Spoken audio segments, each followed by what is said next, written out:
You've been taught a formula your whole life, and it goes like this. First, get the right resources. Then, do the right things. Finally, become the person you want to be. Have, do, be. It sounds logical. It feels responsible. There is just one problem. It doesn't work. This formula creates endless delay. You're always waiting. Waiting to have enough money.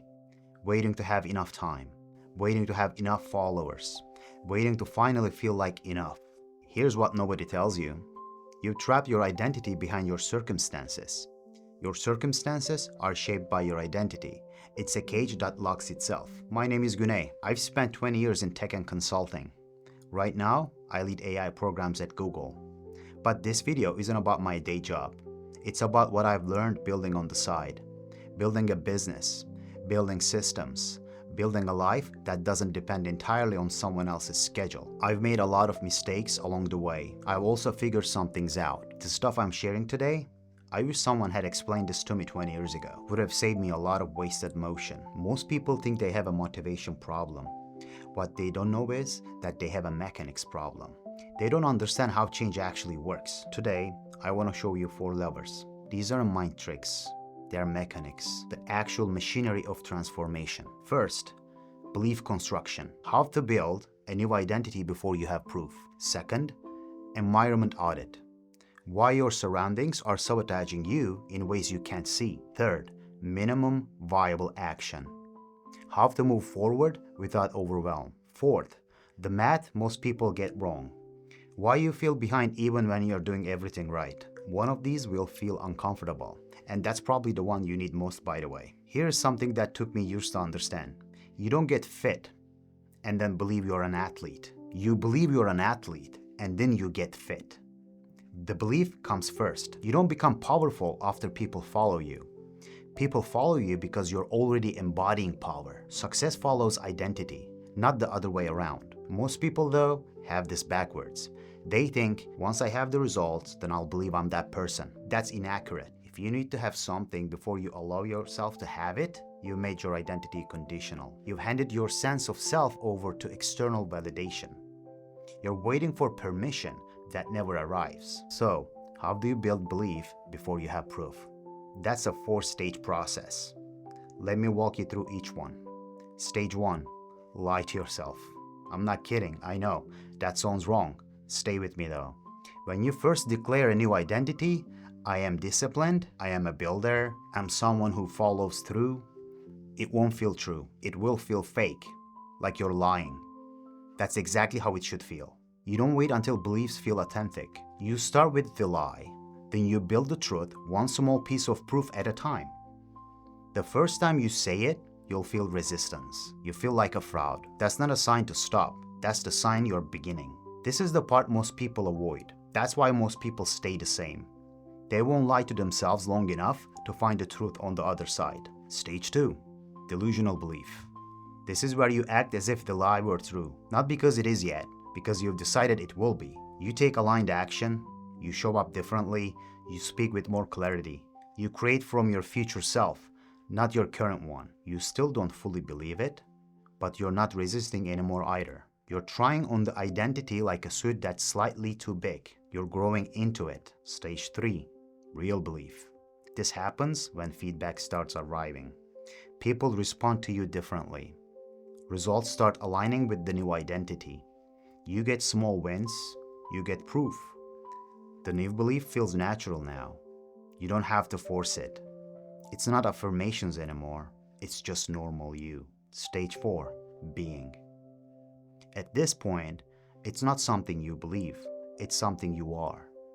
This isn't theory. This is what high performers actually do.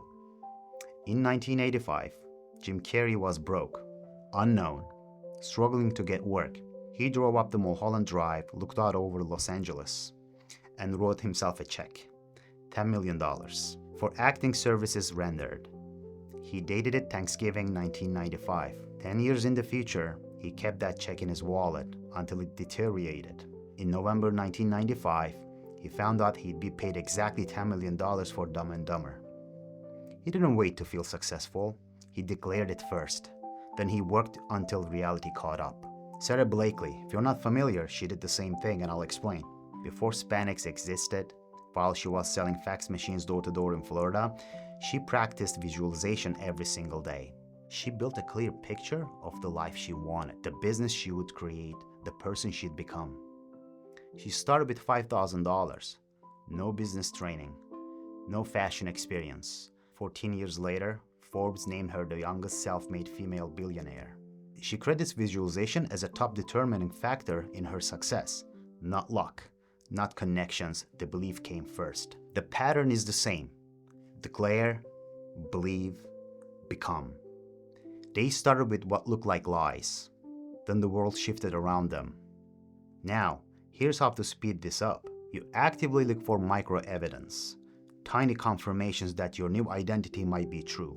A compliment, a new idea that lands, a different response from someone, a moment where you felt capable.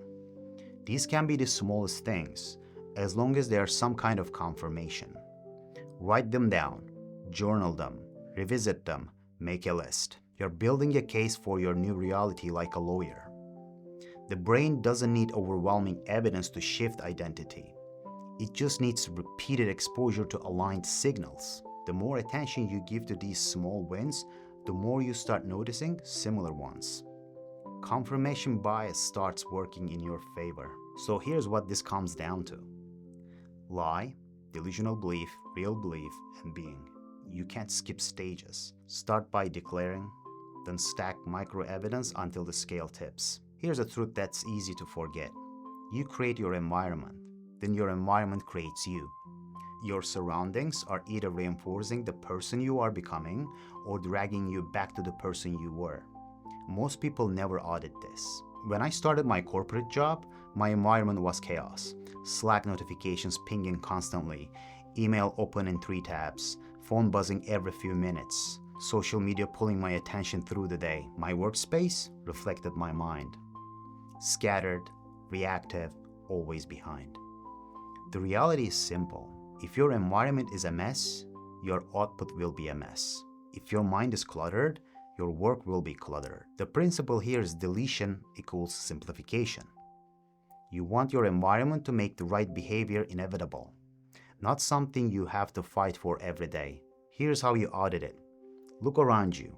Look around your workspace right now. What's creating friction? What's pulling your attention? What doesn't serve the person you're trying to become? Clean it up. Remove it. Delete it. Ask yourself specific questions. Is your bedroom set up for quality sleep? Or do you fall asleep while a screen is in your face? When you wake up, is everything ready for the morning routine? Or do you have to make 15 decisions before you even start? What are the core habits of the person you're becoming? What would make those habits feel effortless? Design for the future you, not the current you. Now, here's the part most people skip. The people dimension. In my early 20s, I wasted a ton of time surrounded by people who weren't great influences. I found myself partying, not caring about tomorrow, not really having a grip on anything in life, just living to see another day with no ambition. Something clicked, and I had to do a friend audit. Cut the people who were bad influences, remove the energy vampires, get intentional about who I actually wanted around me, so I could become who I wanted to be. The 5 people you spend the most time with, they shape your standards, your expectations, your sense of what's possible. Choose wisely. Stop sharing your vision with people who are committed to your past. Some people only see the old you. They'll remind you of it constantly.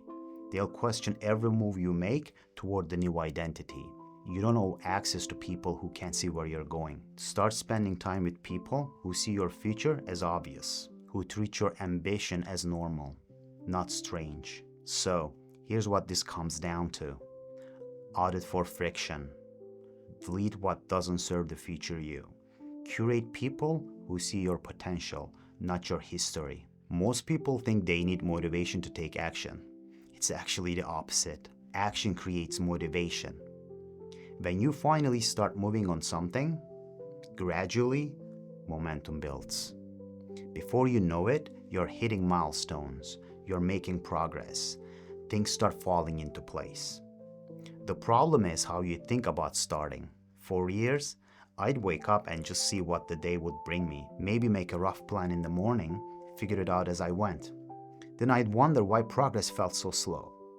Some days I'd ask myself, did I even get anything done? Months would go by and it would feel like I was stalling. Here's what changed everything. You win the day the night before. Plan tomorrow tonight. Don't wake up and make decisions. Wake up and execute decisions you already made. The second shift. Focus on tasks, not projects. When you think I need to write an article, that feels heavy. That's a project. Break it down. Figure out the headline, do the research, make an outline, write the intro, finish the draft, edit it. Each of those is a task. Tasks are small enough to start and complete. When you take a project and break it into subtasks, two things happen. It becomes easier to start, and you get a feeling of momentum as you check each one off. The principle here? Focus on the minimum viable action. That moves you forward. Now, here's where most people get stuck. They wait until something is perfect to put it out there. When I launched Freedom Operating System, what I now call the Weekend Builder program, it was messy. It didn't sound like me yet. The positioning was off. The materials weren't polished. I launched it anyway. Looking back, I don't regret that at all. Putting it out there at 70% is what allowed me to learn, get feedback, and figure it out. The first few things you put out will probably be rough. That's perfect. You did the right thing. Now you have the feedback to improve with.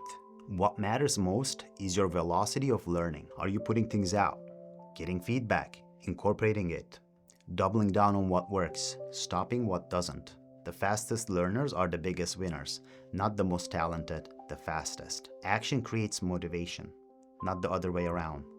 Break projects into tasks. Plan the night before. Launch at 70%. Speed of learning beats perfection. Here's why you may feel behind even when you're doing everything right. 1% better each day, over a year, is 37 times better. That's not 37%. That's 37 times better. But here's the problem. Humans can't feel that in the moment. On any given day, it doesn't seem like you are moving much. You're making small changes, putting in effort, and it feels insignificant. Then you look around and see people that are ahead or seem ahead. You think you should be further along by now. The truth is, you're probably just riding out the long, boring, growing slope before the curve bends upward. Most people quit here. Not because they were failing, because they couldn't see the math working yet. You have to embrace the gap. The gap between where you are now, the effort you're putting in, and the results you can actually see. The pattern is always the same. Gradual, then sudden. You can't rush it, but you can guarantee it by not quitting. Small daily efforts beat massive bursts of effort every time. Those small wins you can do today. They're in your control. Stack them. Trust that when you stay consistent, the math works. We overestimate what we can do in a year. We underestimate what we can achieve in 5. There is no deadline for this. Most people who win do so because they kept playing while others stopped. Let me show you how this actually works. Years ago, I started journaling. Just a half a page every morning. Small, easy. That half page became 3 pages. Writing every morning became a habit I couldn't skip. Those pages started turning into plans, prototypes, and MVPs that I built to solve my own problems. Building those prototypes opened my mind to systems thinking, seeing how pieces connect, how to design for outcomes. That systems thinking is what opened the doors at Google for me. It started with a half a page, and sometimes it's those most innocent little changes that stack up to create the biggest impact. The boring middle is expected, not a sign you're failing. Small wins stack. You can't rush it, but you can guarantee it by not quitting. So let me bring it all together for you. The first lever is belief construction. You declare something before you believe it. Act on it before you have proof, and stack small wins until the new identity feels natural. Think of it like a lawyer building a case, one piece of evidence at a time. The belief comes first, the results follow. For environment audit, look at your physical space and the people around you.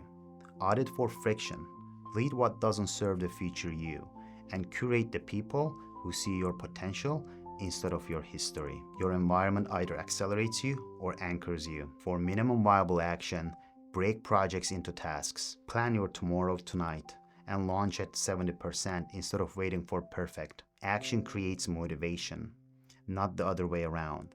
Velocity of learning beats talent every time. The math is simple. 1% daily is 37 times yearly. Embrace the gap between effort and visible results. Small daily wins beat massive bursts. You can't rush it, but you can guarantee it by not quitting. Every day you declare the new identity, stack a little evidence. Take one small action and trust the math. You get closer to becoming. There's a moment when it tips. You don't know when it's coming. You just keep going. Then suddenly, it's real. I write about this kind of stuff every week. Systems, building, freedom, how to design a life that works with you instead of against you. If that sounds useful, I'll drop a link to the newsletter below. It's free and it goes out every Monday. Today, pick one lever, the one that felt most uncomfortable, and start there. I'll see you in the next one.